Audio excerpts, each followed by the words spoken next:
Hi, I'm Aaron Dozak. I'm the middle school youth director at Celebration Lutheran Church in Sartell, Minnesota. I have been on 14 YouthWorks mission trips so far, and I'm already planning our number 15 this summer to Portland, Oregon.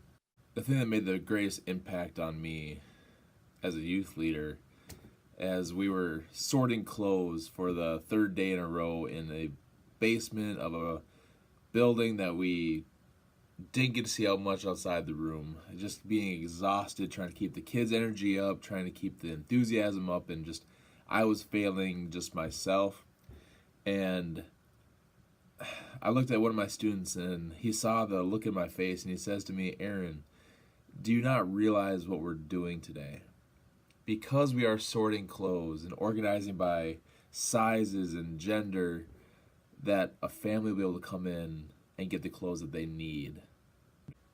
And it just gave me a kick right where I needed it, to get back on the horse, to get back doing what we were doing, to make an impact for families and people that need us in this world. So when we go on a mission trip to serve others, it's not necessarily other people that are served. I got a good serving myself that day.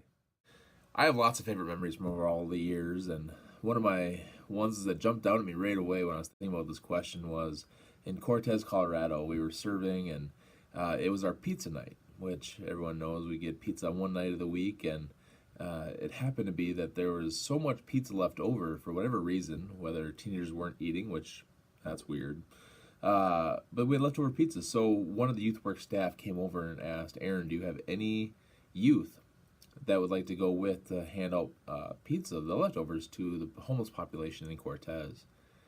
And it's a favorite memory of mine because I asked 3 kids. I handpicked 3 kids, and somehow the word spread and spread until everybody in my entire group wanted to go.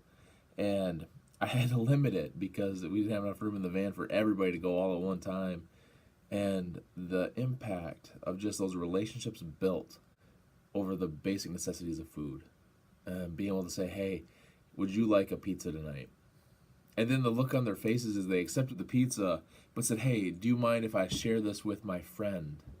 Absolutely, this is your pizza. You do whatever you want with it. And just that interaction, that realization that food feeds us, but is meant to be shared and come around the same meal, was amazing interaction. And I just value YouthWorks and what they've done for us and for our communities. I also really want to say that I value the intentional time that I get to put into just pouring into my kids. Every year that I bring, I am able to spend one-on-one time with each youth because I don't have to worry about the details. I don't have to worry about where we're serving, what meals we're going to have, where we're going to go, how we're going to get there, what are the directions. That's all taken care of for me, so I can focus all my energy where it should be.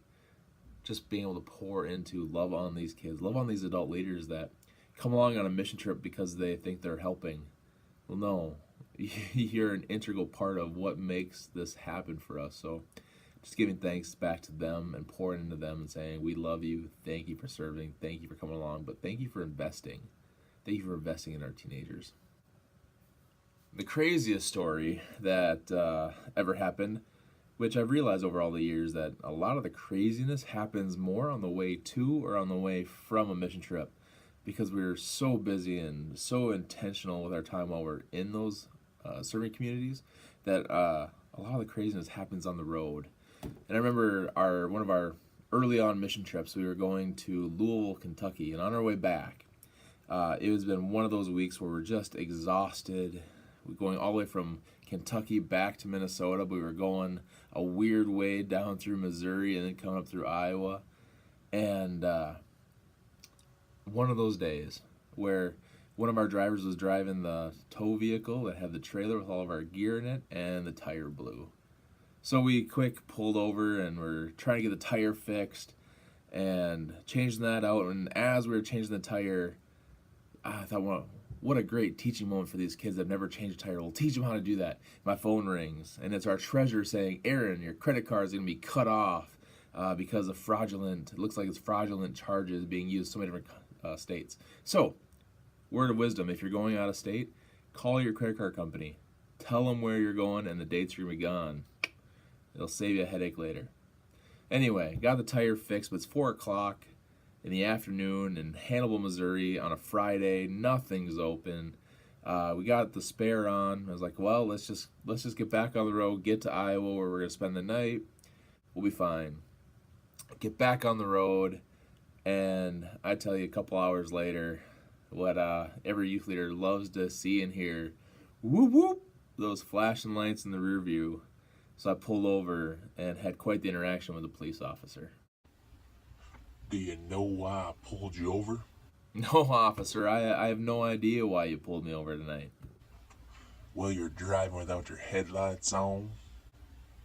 Man, it's tough to see, huh?